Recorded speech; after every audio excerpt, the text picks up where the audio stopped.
Mark, Hey, what's going Paul. on? Checking out the major action that Major Force is delivering in this week's issue of Green Lantern issue 15. Yes, major action, major implications for several people in these issues, and we'll get to all of them right after this.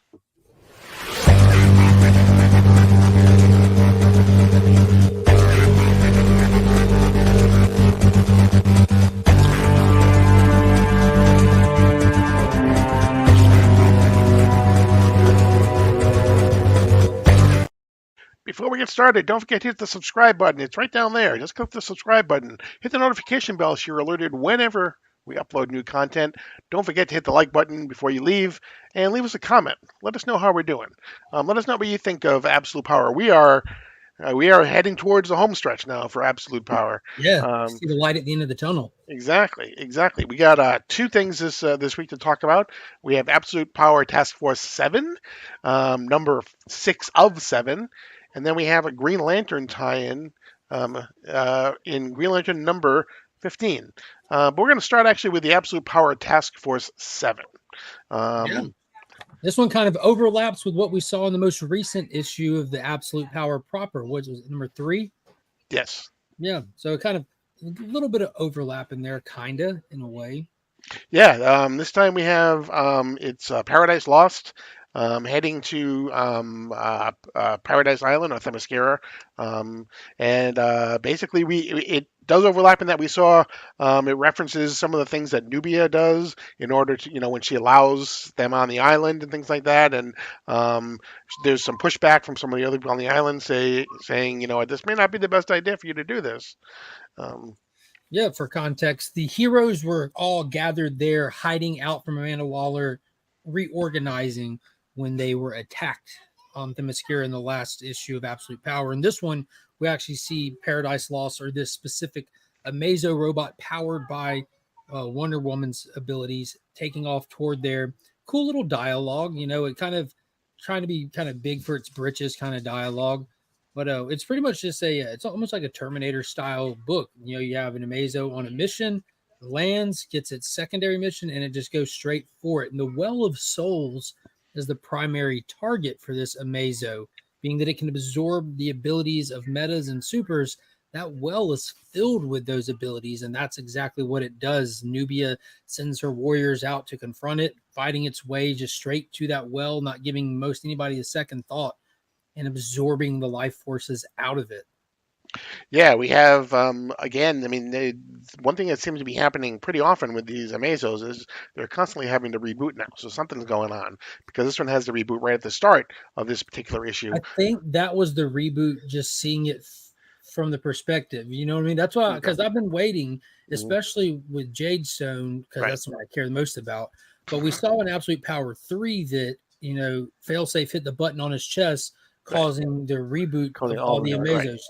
So then they were all spread out in different places. I think Hmm. we just saw where this one was in the reboot, and also liked that it actually talked about that in that brief reboot. It talks about how it's absorbing these powers, these abilities, these life forces from these people. It's also absorbing their identity, but that reboot purged it of the poisonous identity that it's trying to uh, keep away from itself. So it kept it, that showed why this Amazo is in no danger of getting a personality of its own, and that Right. reboot helped cleanse it. Right. We switched to Amanda Waller, who's giving Paradise Lost some new instructions, and we get this kind of the one thing I didn't like about it is I hate it when they put in, oh, by the way, this occurs after Super Sun number 3, which we haven't read yet. It's like, I mean, I get it. I totally understand. It is. I'm sure it is a scheduling, monster to try to do with these things and all these tie-ins and things like that. But I really hate it when it references things that you don't know about yet. Yeah, It says, books oh, that by the aren't released. yeah, exactly. And this one does say it occurs after Super Sun, which comes out this week. So we'll find out this week exactly what's going on. Yeah, I think that Um, one's going to go over a broad time. I think that one's going to hop around a lot, so that might make it make a little more sense. right.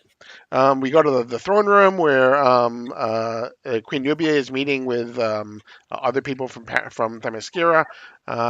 We have some people that are out in the island. The Amazo shows up.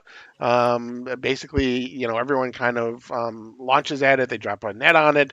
That doesn't do very much. It's because of its powers, and that's when it starts to move. That's the new mission that Amanda Waller gave it at the beginning of the issue, was to go to the Well of Souls.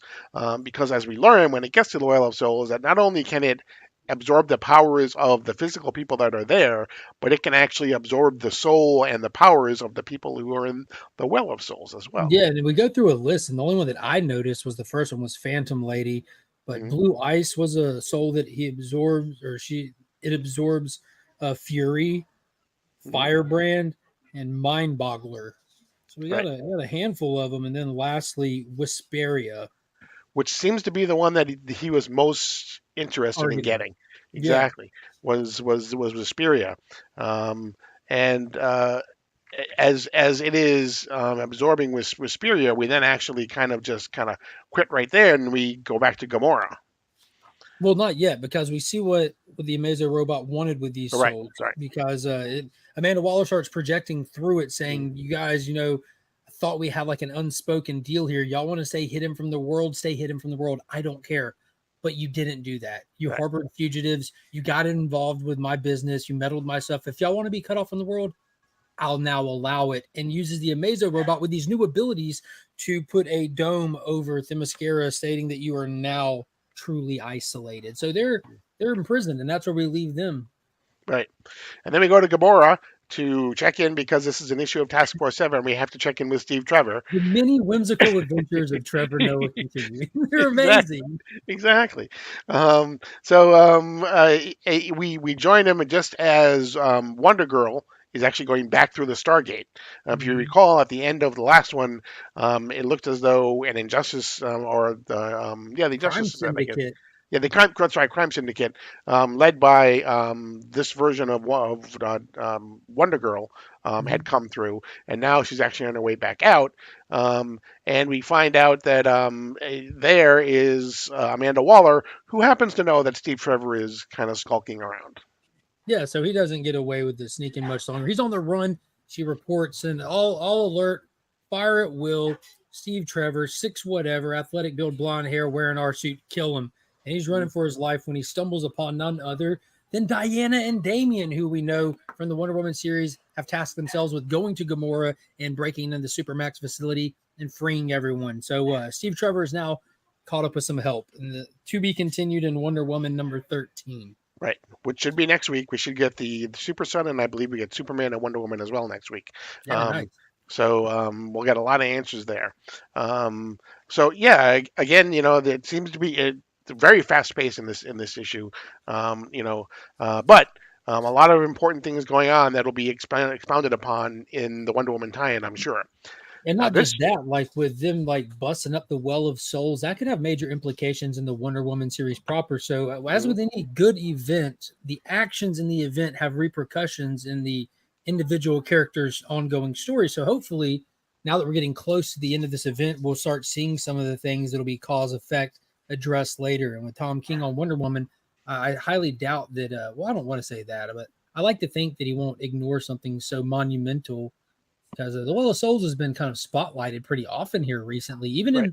even in other titles. What was it, World's Finest, Yep. where Batman and Superman went to Themyscira for their first time, Hmm. and it was over a murder investigation, a dead body inside the room with the Well of Souls. So they've been trying to show the readers that it's there. Don't forget about the Well of Souls. Right. So the other one, this one. Oh my goodness. You ever notice how, like, if a rock hits a windshield, it forms a little nick? That Mm-hmm. nick then starts to grow and grow and Yeah, grow it and just keeps grow. getting bigger. Yeah, Exactly, until finally it shatters. Well, the little nick in the consciousness of Jadestone shatters in this issue. a little bit. Um, Yeah, I definitely say, definitely say.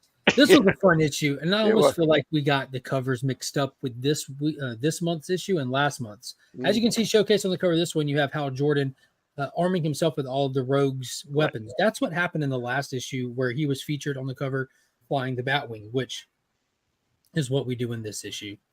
Mhm.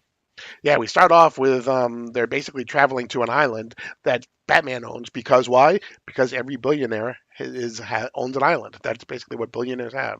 They're Yeah, just they make a joke about it. yeah. When you become a billionaire, they just give you an island, pretty much. Yeah.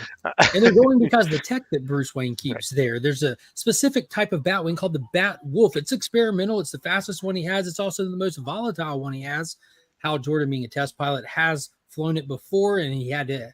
It explodes. Like, long story short, when you push it to its capacity, it blows up, and it looks really cool. The Bat Wolf. So Wally's not too keen on the idea of him flying it. He does not care. He's so excited to get the opportunity to fly it. And he jumps in, and as soon as he does, Barbara Gordon Right. notices the alarms go off. Like, yo, what's going on here? Oh, it's you, Hal. Hal, you can't take that plane. Yeah. She Hal, basically have you says, turned off the security measures? Oh, yeah, I'm way ahead of you, Babs. I knew you wouldn't let me take it, so that's the first thing I did. yeah. She goes, why are you stealing the plane that explodes? Yeah. But he takes off. They got things to do, places to go, people to meet, and then we cut over to Coast City, where Dove is helping some people in a wrecked car.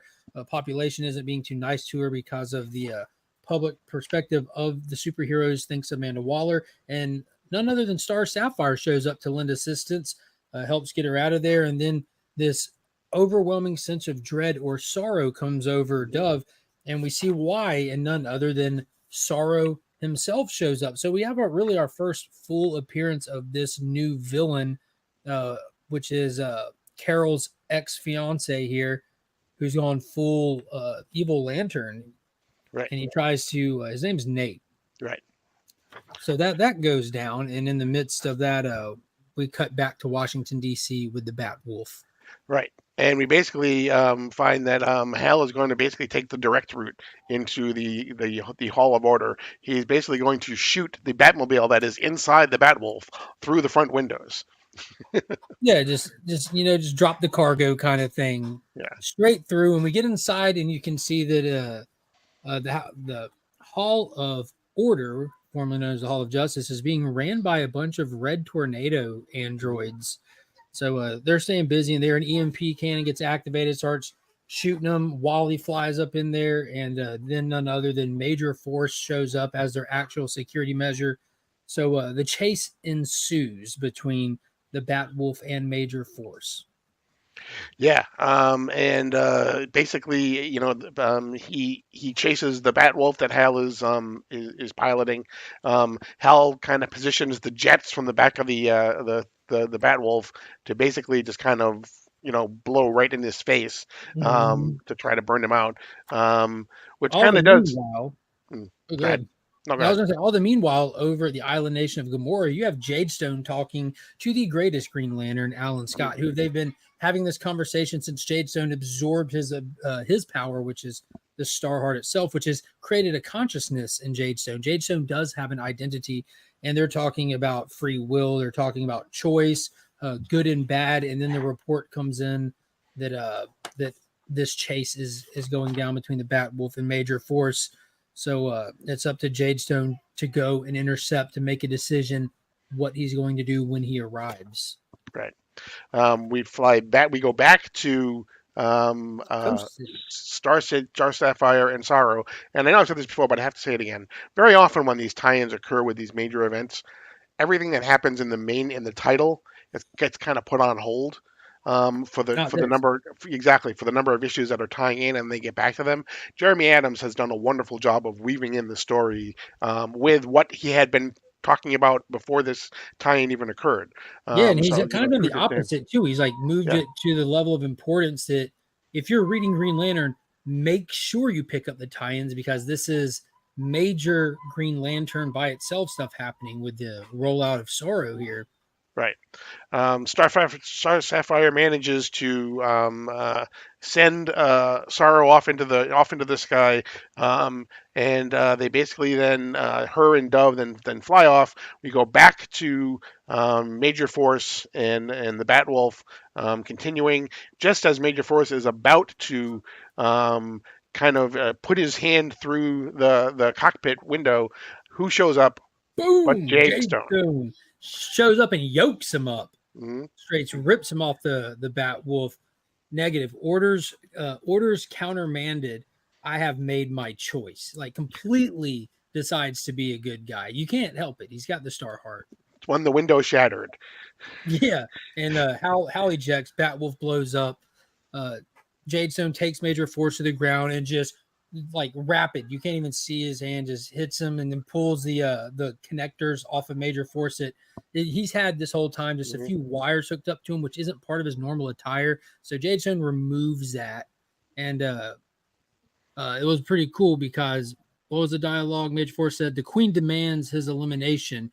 Jadestone says, "I do not answer to the Queen. I no longer answer to anyone. Jadestone makes his own choices, and I choose life."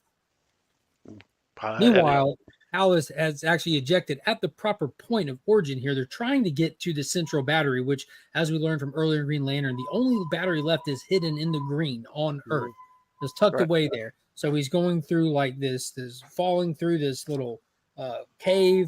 It looks like he's about to hit the ground, no parachute, and Jadestone catches him right by the central power battery, and he's able to charge up while Jadestone like takes it upon himself to be the guardian of this battery to find purpose in keeping this power safe. Right. And just as he manages to power up, he transforms his costume. He goes back into his costume. Who shows up? Star Sapphire. They have a nice discussion where Sapphire basically says, "I understand now why you're a hero. I want to be a hero too." And like, Um, we'll do and it as you together. know, exactly. And as you know, Star Sapphire is supposedly an important part of the Justice League Unlimited coming up. Yeah. So we know that'll happen, and that's where we leave it. The two of them, Hal and Star Sapphire, fly off. Um, their story will be continued in Absolute Power, but also we have a Green Lantern Civil Core special that's coming up in October as well.